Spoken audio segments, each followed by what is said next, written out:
गरीब बहू को मिला पैसे से प्यार लुटाने वाला ससुराल। ये माँ जी को आरती की थाली लाने में इतना ज्यादा वक्त क्यों लग रहा है? अरे बहू माफ करना, थोड़ी सी देर लग गई। आजा, अब मैं तेरी आरती करके जल्दी से तेरा गृह प्रवेश करवाती हूँ। हे भगवान, इतनी बड़ी थाली में माँ जी ने पैसे ही पैसे भरे हुए हैं। ये इतने सारे पैसों से मेरी आरती करेंगी? भगवान, मेरी बहू को किसी की नजर ना लगे। अरे शांता सुन, ये ले, इन पैसों को बाहर गरीबों को दे आ, बेचारे इंतजार में खड़े हुए हैं। सुशीला ने थाली में भरे हुए पैसों को बिना कुछ सोचे अपनी बहू की नजर उतार कर गरीबों में बंटवा दिया। ये देख रोशनी हैरान थी। रोशनी एक गरीब परिवार की बेटी थी जिसको किस्मत से बेहद ही अमीर और पैसे से प्यार लुटाने वाला ससुराल मिला था। रोशनी की आरती में इतना पैसा लुटाकर सुशीला अपनी बड़ी बहू से बोली, मोना बहू, वहां खड़ी मत रह, यहाँ जल्दी से बहू का कलश लेकर आ और इसका गृह प्रवेश करवा। लाई माँ जी। सुशीला की बात सुनकर मोना घर में अंदर गई और वो गृह प्रवेश के लिए चावलों की जगह चांदी के सिक्कों से भरा हुआ कलश उठाकर लेकर आई। रोशनी के लिए सब कुछ काफी शॉकिंग था। रोशनी ने उस कलश को गिराकर अपना गृह प्रवेश किया। सुनो तुम लोग, ये लो, ये चांदी के सिक्के हैं, सभी आपस में बांट लो। मोना ने वो सारे सिक्के बांट दिए। अब रोशनी घर में आ चुकी थी। अरे वाह, मेरी बहू आ गई, कितनी सुंदर लग रही है। चल आजा, सोफे पर बैठ जा, मैं तेरी और अपने राजकुमार सिद्धार्थ की साथ साथ बलाएं उतारूंगी। ऐसे नहीं, जरा एक मिनट रुको माँ।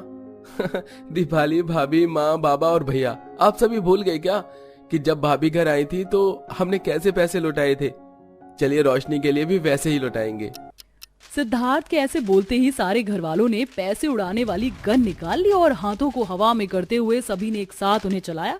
सभी तरफ बस पैसा ही पैसा दिखाई दे रहा था। वूहू, मजा आ गया। गन में इतना पैसा था कि काफी देर तक नोट उससे निकलते रहे और फिर कुछ देर के बाद ये सब रुक गया। हे भगवान, कितना पैसा है यहाँ। इसको बोलते हैं परिवार के साथ एंजॉय करना।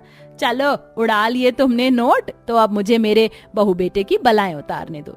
सुशीला ने ऐसे बोलकर अपनी बहू और बेटे को सोफे पर बिठा दिया, जिसके बाद उसने उन दोनों की पैसों से भरी थाली से आरती की और ये मेरी बहू और बेटे की नजर के सदके के पैसे हैं, जाकर पंडित जी को दिया। चलो, अब घर वाली तो सारी रस्में हो गई, अब तुम दोनों चाहो तो अपने कमरे में जा सकते हो। नहीं माँ, अभी नहीं, भैया ऐसे नहीं जा सकते। क्यों भैया? जब बड़ी भाभी आई थी तब बड़े भैया ने मोना भाभी को तोहफा दिया था। आप क्या लाए भाभी के लिए? तूने बड़ी फिक्र की। हाँ, तेरी भाभी के लिए मैं डायमंड का नेकलेस लाया हूँ। ये लो रोशनी, मेरी तरफ से तुम्हारा तोहफा। अरे वाह, इन सभी का शायद प्यार लुटाने का तरीका पैसा लुटाना ही है। रोशनी ऐसे ही अपने परिवार का बड़ा दिल देखकर हैरान थी। अब सारी रस्में निपट चुकी थी तो सुशीला ने रोशनी और सिद्धार्थ को उनके कमरे में भेज दिया और अपने कमरे को देखकर रोशनी बिल्कुल हैरान हो गई। जहां सभी दुल्हनों का बेड और कमरा फूलों से सजाया जाता है, वहीं रोशनी का पूरा कमरा पैसों से सजा हुआ था। पैसों से सजा बेड, पैसों की लड़ियां और सब कुछ बस पैसों का था। हे भगवान, ये कमरा भी फूलों की जगह पैसों से सजा हुआ है। हाँ हाँ बिल्कुल, क्योंकि हम घर वालों का प्यार लुटाने का तरीका थोड़ा अलग है। हम प्यार को पैसे से लुटाते हैं, जो दिखता भी है और उसका मोल भी पता चलता है। अच्छा, ऐसा है क्या? वैसे सिद्धार्थ, मेरे स्वागत से लेकर कमरे तक आने तक तुम्हारी फैमिली ने लाखों रुपया खर्च कर दिया। इतना पैसा क्यों लुटा रहे हो? वही तो, अभी तो तुम्हें बताया, क्योंकि हम प्यार पैसे से लुटाते हैं। सिद्धार्थ ऐसे बोलकर रोशनी पर पैसे लुटाने लगा। रोशनी हंसने लगी और हंसते हंसते ही वो अपने पुराने दिनों में खो गई कि किस तरह वो शादी के पहले एक एक रुपए के लिए तरसती थी। माँ, मुझे पैसे दे दो ना, बाहर बस 10-10 रुपए में बर्गर मोमोज मिल रहे हैं, मुझे भी खाने हैं। अच्छा, 10 रुपए क्या तुझे यूं ही लग रहे हैं? 10 रुपए कमाने में पता भी है कितनी मेहनत लगती है। कभी खुद ने कुछ कमाया नहीं है, पैसे मांगने आ जाती है, बस खैरात में बट रहे हैं क्या पैसे? दे दो ना माँ, मेरी बराबर की लड़कियों की जेब में कितने कितने पैसे रहते हैं, जो भी उनका दिल करता है वो ले लेती हैं, और एक मैं हूँ, मेरे पास 1 रुपया भी नहीं रहता। हाँ नहीं रहता, और इसमें कोई बुराई नहीं, अच्छा ही है। जो लड़कियां अपनी जेबें भरी रखती हैं ना, वो अच्छी नहीं होती हैं। लड़कियों को ऐसे ही रहना चाहिए। और तेरी माँ ने कौन सा हम लोगों के लिए पैसों का पेड़ छोड़ा हुआ है जो तोड़कर तुझे दे दूं? सुचित्रा रोशनी की सौतेली माँ थी, जैसे सिर्फ पैसों का लालच था जिसकी वजह से उसने रोशनी के पिता से शादी की थी। लेकिन जैसे जैसे वक्त बीता, रोशनी के पिता की तबीयत खराब होने लगी। उसी बीच उनका देहांत हो गया, जिसके बाद सुचित्रा अपने पति की पेंशन की कमाई उड़ाती रहती, लेकिन रोशनी को 1 रुपए भी नहीं देती थी। यकीन नहीं होता कि कंगाली से निकलकर मैं एकदम से पैसों के ढेर में आ चुकी हूँ। रोशनी, रोशनी, रोशनी कहाँ खो गई अचानक से? कहीं भी तो नहीं। रोशनी ने ऐसे बोलकर बात को खत्म कर दिया। ऐसे ही अगले दिन आज रोशनी की पहली रसोई थी। अरे वाह, सारी रसोई राशन से भरी हुई है। अब बस इसमें से मुझे अपनी कला दिखानी है। चल रोशनी, काम पर लग जा। रोशनी के लिए भरपूर राशन आया था, जिसका उसने सही से इस्तेमाल किया और उसने बहुत ही स्वादिष्ट पहली रसोई का खाना बना दिया। सभी ने काफी शौक से खाना खाया और अब बारी थी रोशनी के शगुन की। सच में सारा ही खाना काबिले तारीफ बना है बहू, ये ले तेरा शगुन। सुशीला ने ऐसे बोलकर एक नौकरानी को इशारे से बुलाया। उसके हाथ में एक बड़ी थाली थी जिसमें गहने ही गहने रखे हुए थे। सुशीला ने वो थाली भरकर गहने रोशनी को दे दिया। बहू, ये गहने खास मैंने तेरे लिए बनवाए थे। ये प्योर गोल्ड से बने हुए हैं और साथ में इनमें हीरे भी जड़े हुए हैं।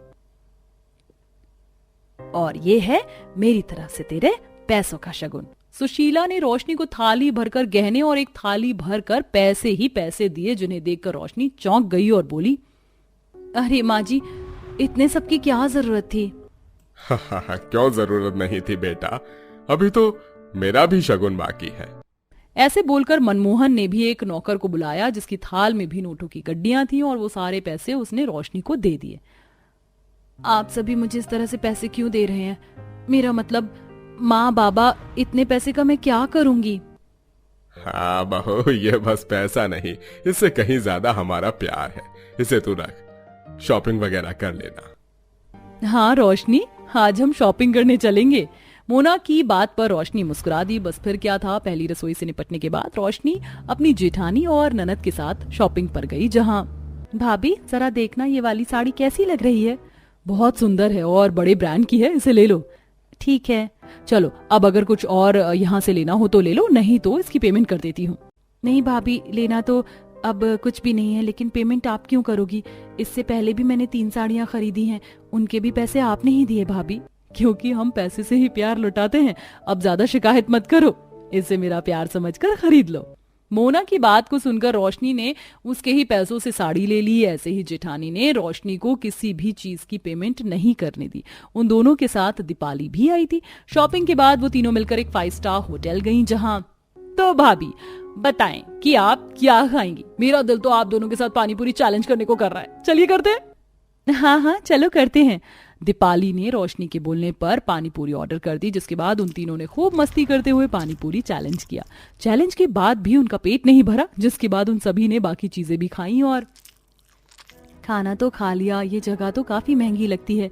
चलो बताओ दीपाली, कितना बिल बैठा है? मैं पेमेंट कर देती हूँ। हमने यहाँ 22,000 का खाया, लेकिन फिक्र मत कीजिए भाभी, मैंने पेमेंट कर दी है।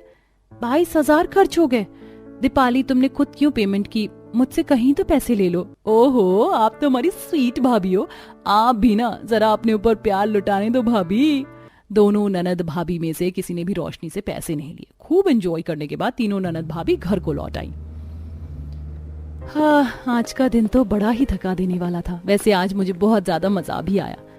वैसे किस्मत भी कितनी अजीब है ना। कल तक जिस गरीब लड़की को 1-1 रुपए के लिए तरसना पड़ता था, आज वो नोटों में खेल रही है। वैसे सही ही बोलते हैं लोग कि अगर इंसान मुसीबत में भी शुक्र अदा करे तो फिर अच्छे दिन उससे ज्यादा दूर नहीं रहते, जैसे कि मैं। हाँ, कितना अच्छा ससुराल मिला है मुझे। यहाँ लोग दिलदार भी हैं और अमीर भी। मेरा परिवार तो पैसे से प्यार लुटाता है। रोशनी ऐसे ही बोलते हुए मुस्कुराते हुए पैसे बिछे हुए बेड पर लेट गई। रोशनी अपनी ससुराल की जिंदगी से बहुत ज्यादा खुश थी। उसे अपने मायके में जिस भी चीज की चाहत थी वो सब उसे उसके ससुराल में मिल रहा था और रोशनी अब खुशी खुशी अपनी ससुराल में रहती थी। मोहिनी बेटी, तो उठ गई? बैठी रह, खड़ी मत हो। मेघा, चल जल्दी से मोहिनी का कमरा साफ कर दे। लो, ये बेड की चादर भी सही कर देना। अरे बेटा, तू क्यों उठी? मैंने मना किया था ना, तुझे 8वां महीना है, तुझे ऐसे उठ बैठ नहीं करनी चाहिए। मेघा चल जल्दी से मोहिनी का बिस्तर साफ कर दे, तो फिर मैं इसे बैठा दूंगी। जी माँ जी। माँ जी को बस मोहिनी की चिंता है, जबकि इसकी तरह मैं भी तो 8 महीने की गर्भवती हूँ, लेकिन माँ जी ने कभी मेरी चिंता नहीं की क्योंकि मैं अमीर मायके से नहीं हूँ। मेघा ऐसे ही उदास होने लगी। मेघा और मोहिनी दोनों ही सुचित्रा की बहुएं थी। मेघा बड़ी बहू थी और मोहिनी छोटी, लेकिन अमीर परिवार से होने की वजह से सुचित्रा हमेशा मोहिनी को ही ज्यादा वैल्यू देती थी। दोनों ही बहुएं 8 महीने से गर्भवती थी, लेकिन इन 8 महीनों में मेघा ने ही घर के सारे काम संभाले और मोहिनी बस अपने कमरे में बैठी रहती थी। आज भी मेघा ने ही घर की सारी सफाई की और फिर कुछ देर बाद मेघा, और ही मेघा, ये ले मैंने फलों की चाट बनाई है, जाकर इसको मोहिनी के कमरे में दे आ। माँ जी मैंने अभी सारी सफाई की है, थोड़ा सा सांस फूल रहा है, आप मोहिनी को ही नीचे बुला लो ना। 8 महीने से वो ऊपर ही है, तो इसी बहाने उसका थोड़ा चलना फिरना हो जाएगा। अच्छा, तो अब तो मुझे सिखाएगी कि मुझे क्या करना है और क्या नहीं। चुपचाप जितना बोल रही हूँ ना उतना कर, समझ आया? जा कमरे में जा और मोहिनी को ये फलों की चाट खिला कर आ।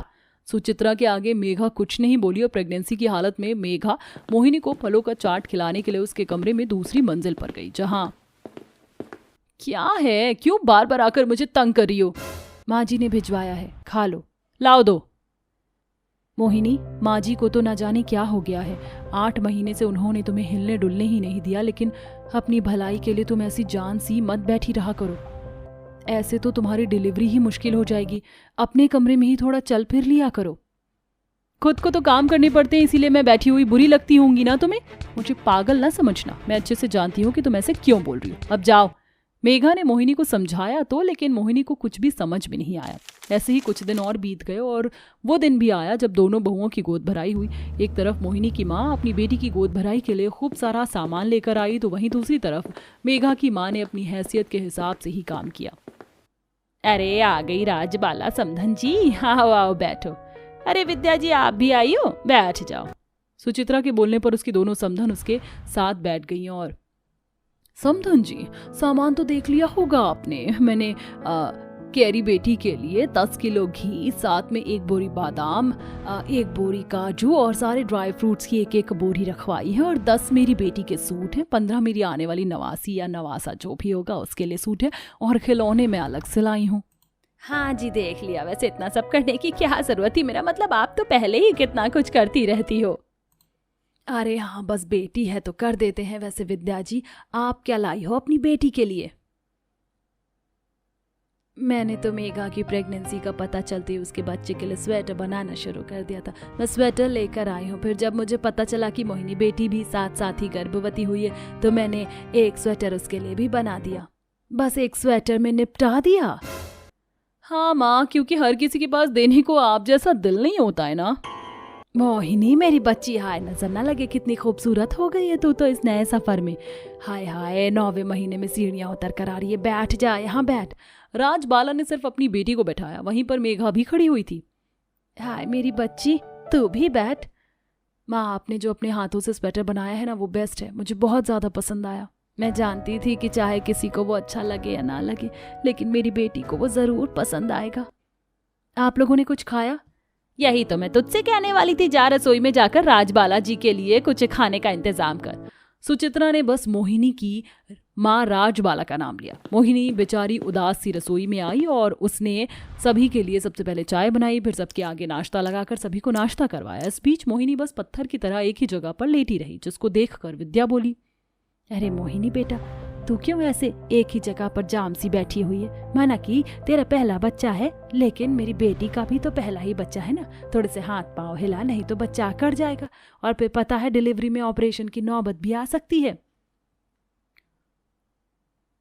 विद्या जी, जलने वाले जल के मर गए और सड़ने वाले सड़ गए। आप माँ बेटी की बातों में तो मैं आने वाली नहीं हूँ। मेरा आराम तो आपको हराम ही लगता है, लेकिन ये ना समझना कि मैं ये सब जानती नहीं हूँ।